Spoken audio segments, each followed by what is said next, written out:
काम का बोझ। अरे मीना कहाँ मर गई? सावित्री जी गुस्से में मीना पर चिल्ला रही थी। जी माँ जी आई। अरे सुन जरा, जल्दी से मेरी 2 रोटी सेक दे।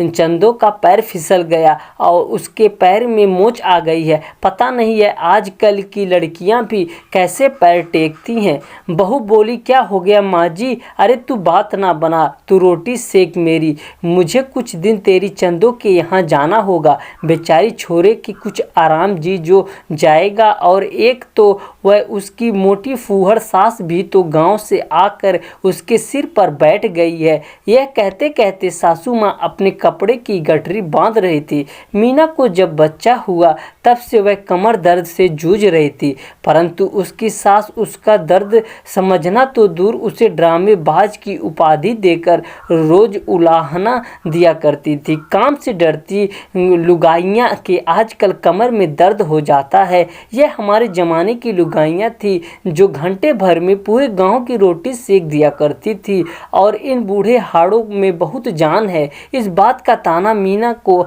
आए दिन सुनाती रहती थी। खैर, बहू को ड्रामेबाज कहने वाली औरत स्वयं अपने घर की किसी काम को हाथ लगाना अपनी शान के खिलाफ समझती।